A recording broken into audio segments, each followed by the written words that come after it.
Well, good morning, guys. How y'all doing? Well, it's morning here. We are in Kingman, Arizona, and we've been here for a couple of days, and we've been hanging out, been doing some things here in the camper, and wait, y'all see? Y'all know she's not that tall, right? Let me show you what she's doing. She started this thing some time ago. Hey guys. And it's, what is that, vibration plate? Vibration plate. Yep, it's a vibration plate. It has health benefits. Yeah, it's good for lymphatic drainage. It's good for stress, anxiety. It's just an overall good body thing, and it feels good. And it's quiet. And I can do it, 10 minutes, 15 minutes, 20 minutes, however long. Usually I do about 10 or 12 minutes, and you feel it throughout your whole body. So, and your muscles are exercising, yeah, although you don't realize it. And most of the time, sometimes we got some music going, so I can vibe while I'm vibrating. So it's cool. It's cool. I like it. So guys, there you have it, from the health expert in our camper. Woo-hoo. So it just stopped. So today we are going to the Route 66 Museum here in Kingman. Now, I don't know how many of you are aware, but Route 66 was a route that goes from Chicago all the way over to Los Angeles. And it's a real popular, it was a real popular route years ago. That was the way people travel east to west. It's popular now because it's kind of nostalgic, I guess you would say. And so we're going to go to the museum because we're going to be traveling some of Route 66 as we continue on in our trek across this United States. Don't know if we'll go to Chicago. We really don't know where we're going to go. That's what we're going to do today, go learn a little bit about Route 66, and we're going to take you guys with us. So if you're ready to go, we're just about there, so we'll see you in a little bit.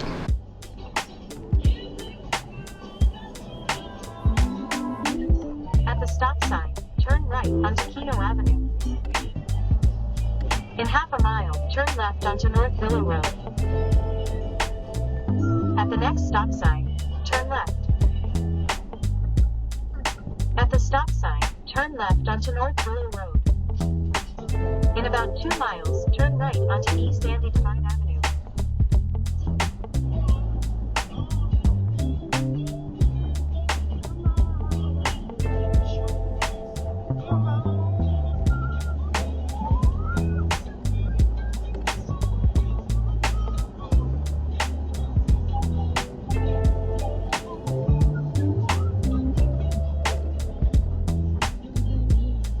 You've entered the parking lot for your destination.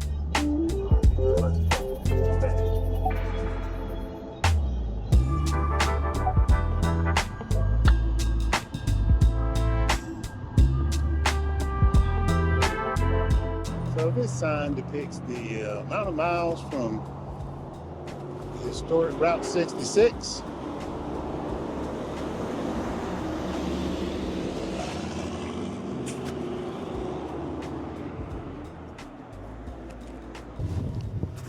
Well, this is the sign that you can drive through. You can just go around this little road right here and take a picture with the sign. A lot of people have been doing that.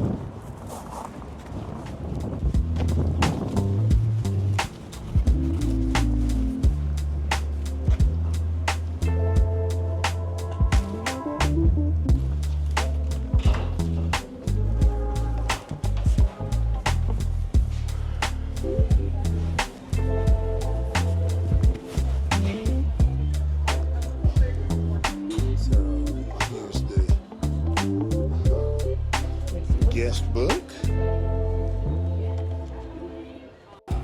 Where we from? Where are we from? North Carolina, Florida. Put Florida, I guess. North Florida. Which it is North Florida. Ooh, France, Netherlands. Destination for the museum. There is indeed. It's going to be upstairs, just right there at the entrance is where you're going to pay for it as well. Okay. It's $10 for adults, $6 for seniors. Anyone 12 and under is going to be in there for free. Okay. And they consider senior anyone 60 or above. We make it. We All make right, it. well then, I hope you have fun. Thank you. Hello. Good morning. How are you? Great. How are you doing? I'm good. How are you? Spectacular. Good. Good to hear. Two, Two old folks. the $12. Okay. So, this is a self-guided tour.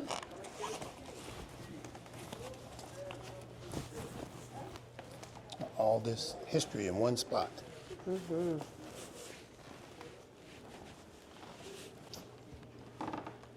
From trade route to train route to state route 66.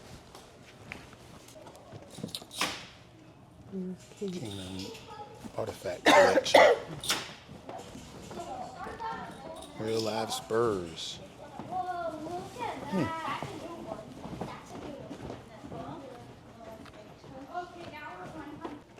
This is the early RV, guys. For real. For real. Real early. Look. Suspension in the seat. Leaf springs in the seat.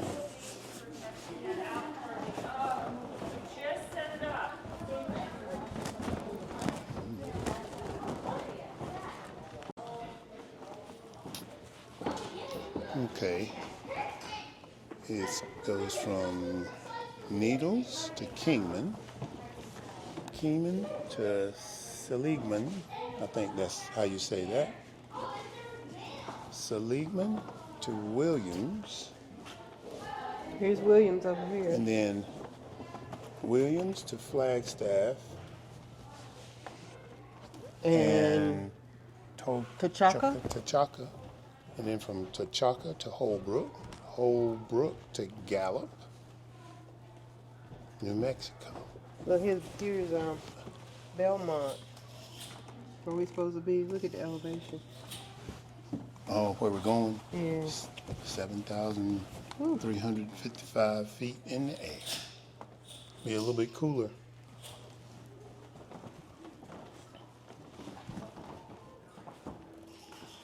And this is the second iteration of RVing across the western part of the country. Truck camper.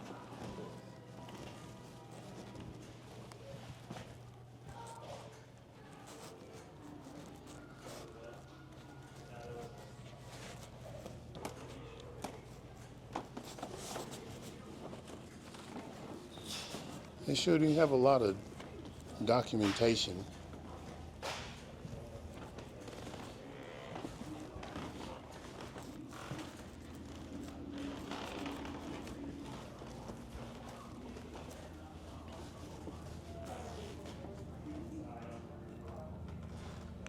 The winding road between Kingman and Oatman, known as Oatman Highway, posed a formidable challenge to refugee drivers. The hairpin turns and sheer drops of the stretch known as the Sitgreaves Pass remain virtually the same today as they were in the 1930s. Most refugee families drove vehicles with gravity-fed gas tanks, which required driving backwards up the steep grades to avoid stalling out. Local legends hold that entrepreneurial Mojave County residents familiar with the road would drive the cars if less confident drivers to the summit for a fee. Oh my goodness. African American family. Yeah. Wow. Trying to Had make to it. drive backwards because of the gravity fed. So when the car or truck was going up, I guess all the fuel would fuel go would to go the down. Yeah. I can remember when I was in Arizona for a short stint. They would put water bags, still then in 1983, put water bags in the front of the vehicle. Now, the reason why you do this is because the wind created by the car going forward, and this is a canvas type bag or it'll be a animal skin bag. It would cool the water off. So the dry air would hit it, and when you got this out, you would have cool water. We actually had a bladder on the front of our vehicle that we had, and it would cool the water off. You get out and pour the water out, and it would be almost ice cold. Okay, we've seen the word refugees on these placards several times, and it was in reference to the people during the Great Depression, leaving, trying to find somewhere else better, they were called refugees, and they experienced some of the same stuff that we experienced coming out here, like dust storms, like this, drowning in dust, and the dust building up. But they were looking The for a better roads. life. The bad roads. Yeah. Yep, bad roads. Some of the roads were still dirt roads.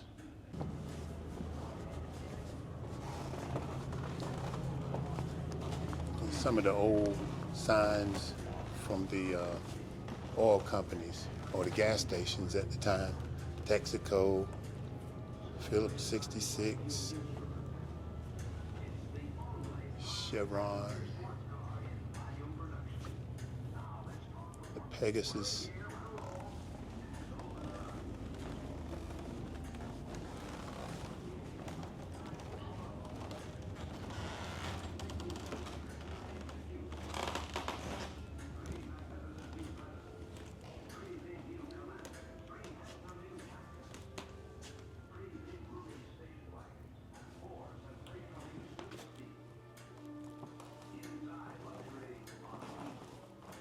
Studebaker.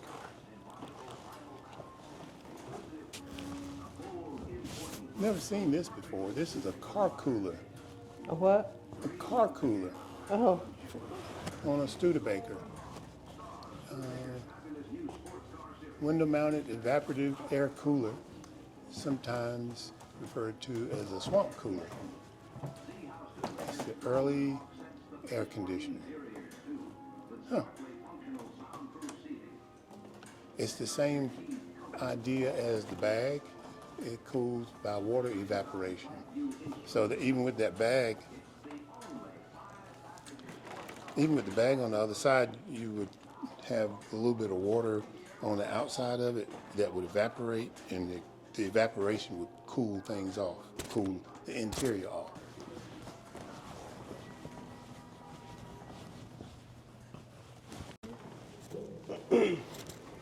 And we're going downstairs to the Electric Vehicle Museum.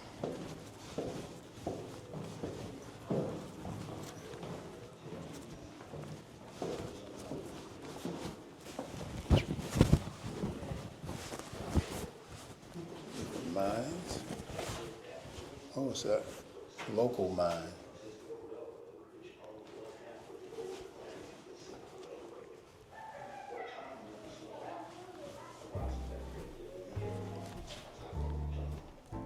So these are all electric cars. this reminds me of the self-driving thing we saw in Las Vegas. Just not quite as. Oh yeah. It was a little bit bigger. The Zoop. Zoop, I think it's called. So Tesla didn't have nothing on all this. Time to charge 1 to 3 hours. What days? Custom chair car. Chair, yeah.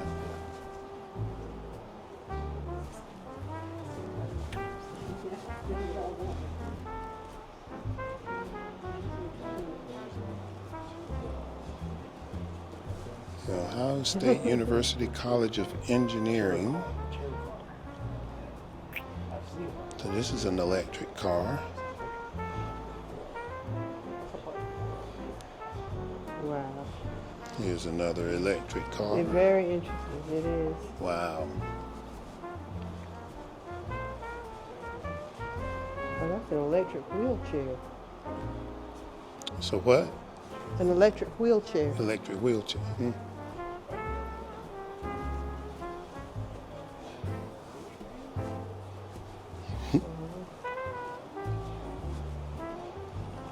Long before all the electric stuff we see now, there were electric cars way back. Now I've seen some of these in campgrounds. Remember the couple from Pikeville? There's an electric race car, electric motorcycle.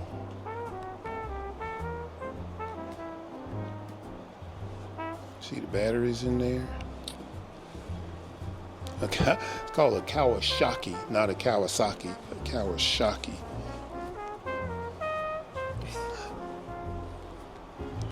It's big.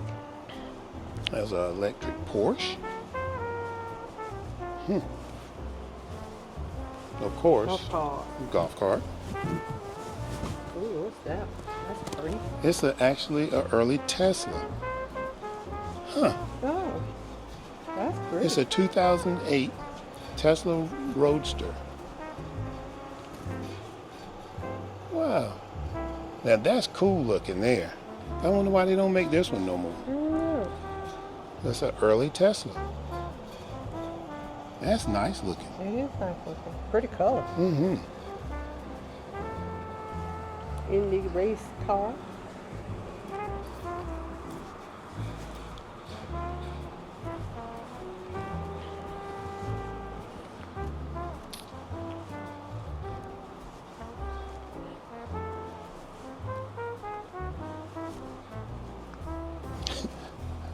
Oh, suck amps. EV race. EV racing.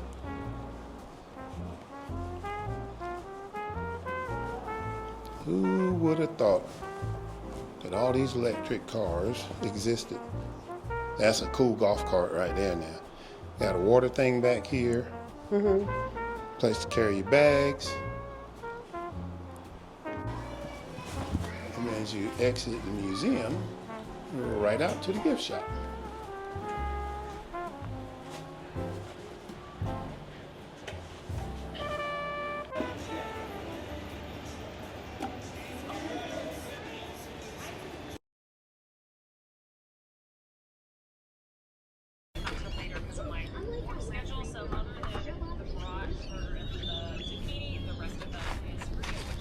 Computer here. If you're new here, we're Kaylin and Joseph, and we've traveled full time in our 20.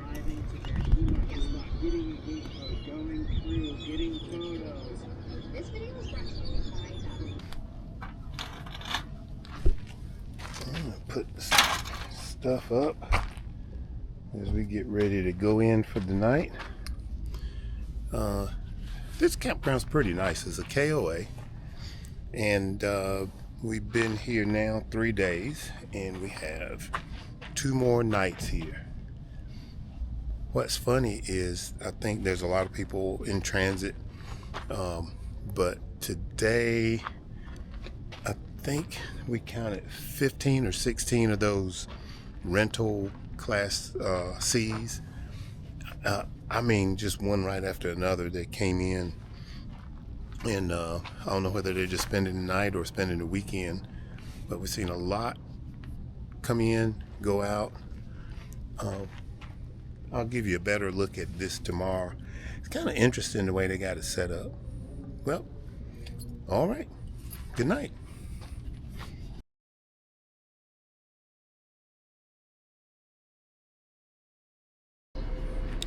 Good afternoon, everybody.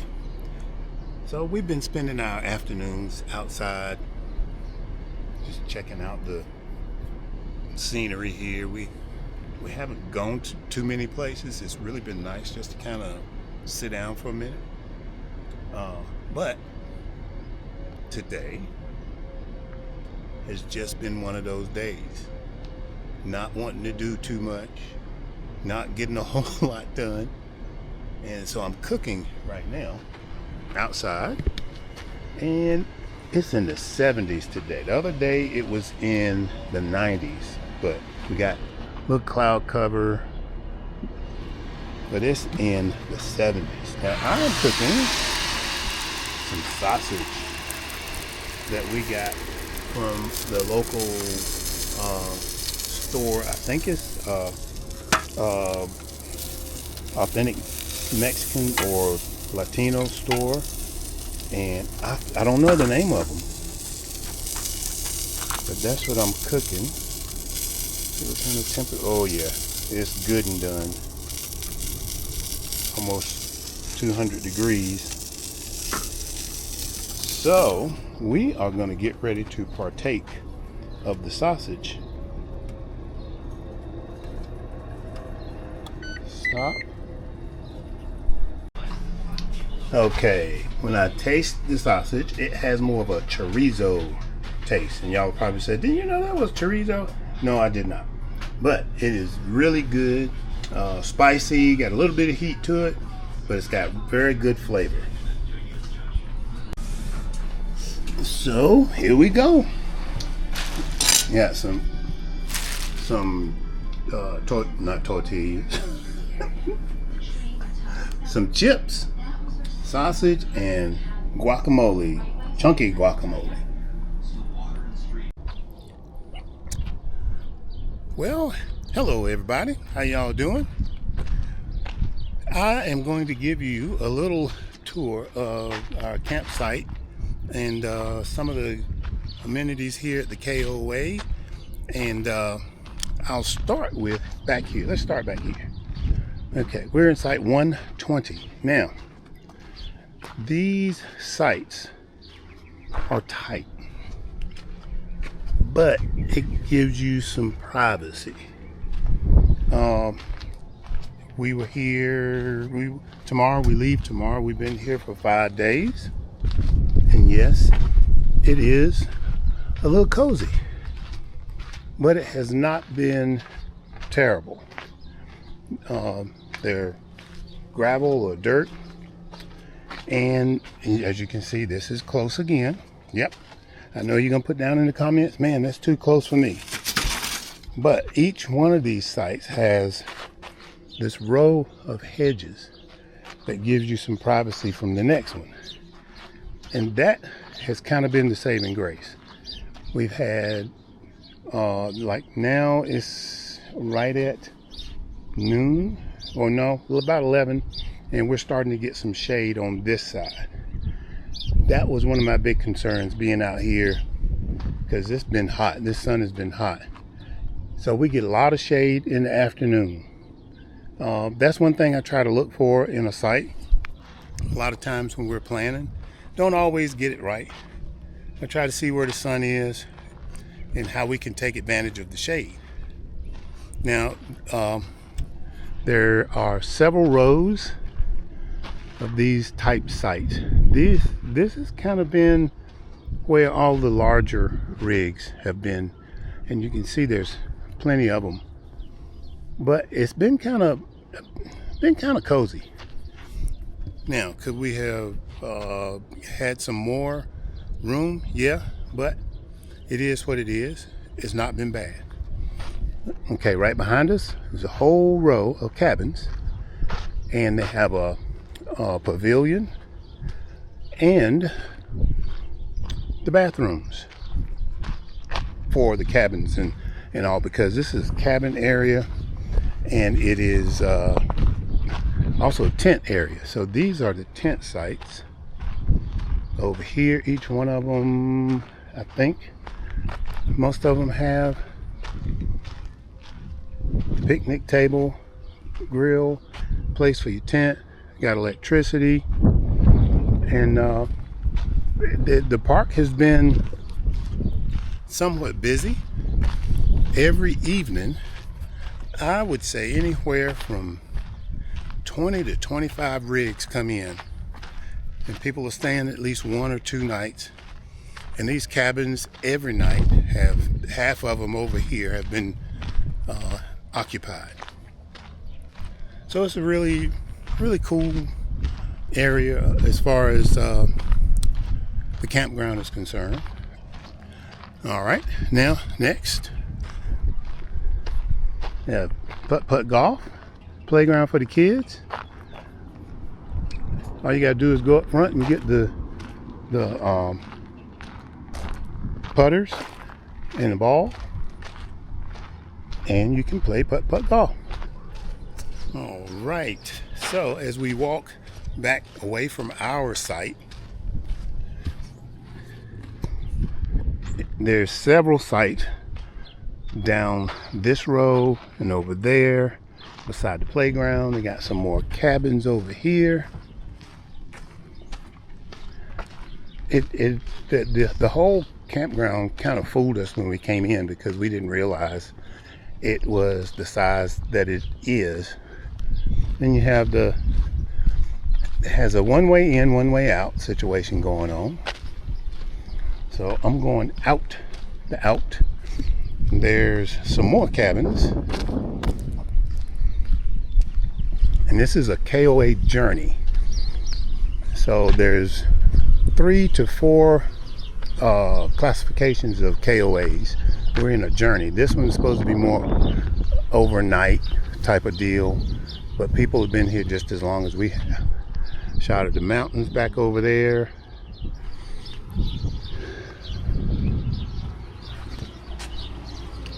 Laundromat. Really nice.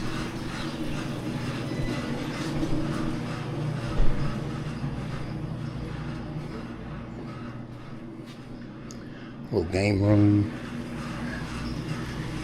Typical KOA stuff, or typical campground stuff. I can't say typical KOA.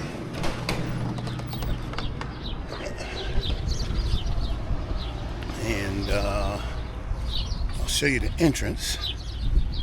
And it's funny because out west we found that you can to get to where you need to go at some of these campgrounds, you actually go through neighborhoods. So it's like the chicken and the egg, who was here first?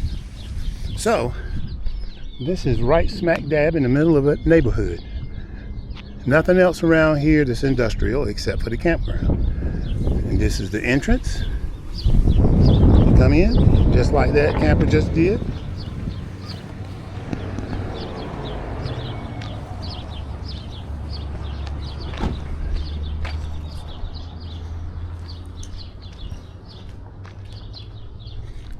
Check in at the front office, and then you go to your site. And they do have a little call it campfire kitchen food truck that's been here. And then you have more sites.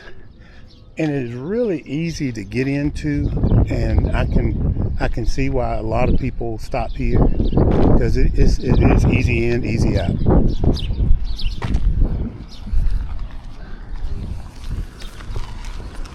How you doing? So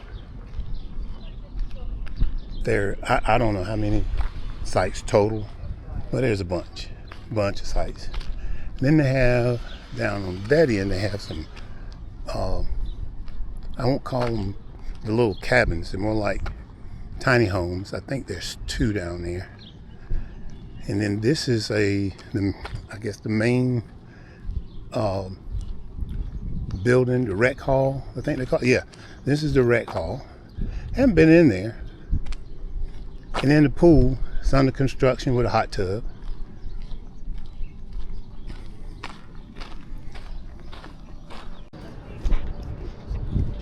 Okay, on this side, On the other side of the rec hall, you see it's the same thing. Now these are the premium sites. They already have chairs, fire pit, little patio, grill. But this is kind of what we've been experiencing out here on our trip. Is the same thing, you know. There's no grass, of course. There's no like real premium sites that we've stayed at, like some of the campgrounds back east that we frequent, you know, Carolina Pines, Anchor Down, Talona Ridge.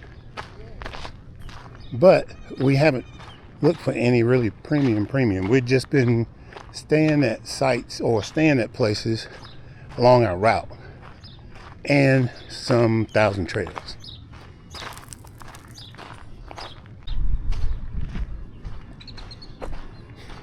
Now, one thing that we've seen that's really popular out here travel-wise are truck campers.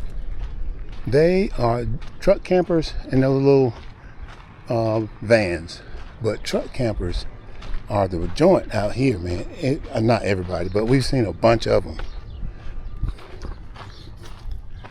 That's something I think I'd like to try, is a truck camper.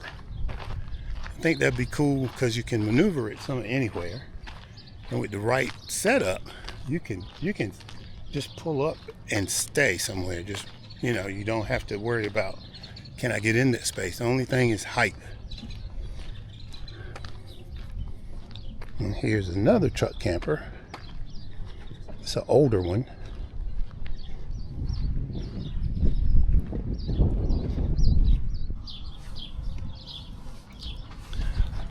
So we have been here, like I said, almost 5 days, and it's been really nice. The little town of Kingman is very interesting. I didn't think there was much here, and you know, to the naked eye, you probably think that when you look at it on the map, but it is a busy place. I don't know where all the traffic comes from, but everything that we've needed is probably within a 3 to 4 mile radius from the campground. Everything from Walmart to restaurants to some sites to see. And so we've enjoyed our stay, but we're going to move on today. We're going to move on tomorrow. And we're going further east on I-40. Not but about a 2.5 hour drive. And so we're going to explore some more. We'll be there for a week. So guys, if you have enjoyed what you're watching, please hit that thumbs up button. Subscribe if you haven't subscribed. You can leave a comment, all that kind of stuff. And if you want to know what we're doing next, you want to catch our next video coming out, you want to be alerted for it, you have to hit that little bell. So hit the bell. That'll alert you when we put out a new video.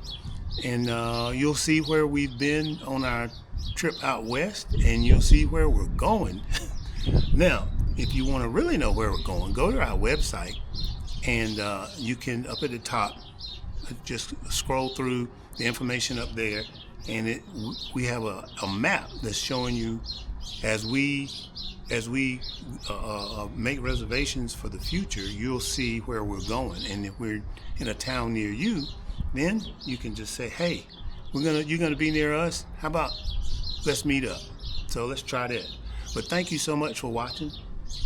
Belinda and I really appreciate you guys participating in keeping up with our channel. We thank you so much. And as we always say, enjoy the journey on the way to your destination. See you next time. Through captures and clips, we share the delight. Together we rise, brighter than the night. Enjoy the journey on the way to your destination.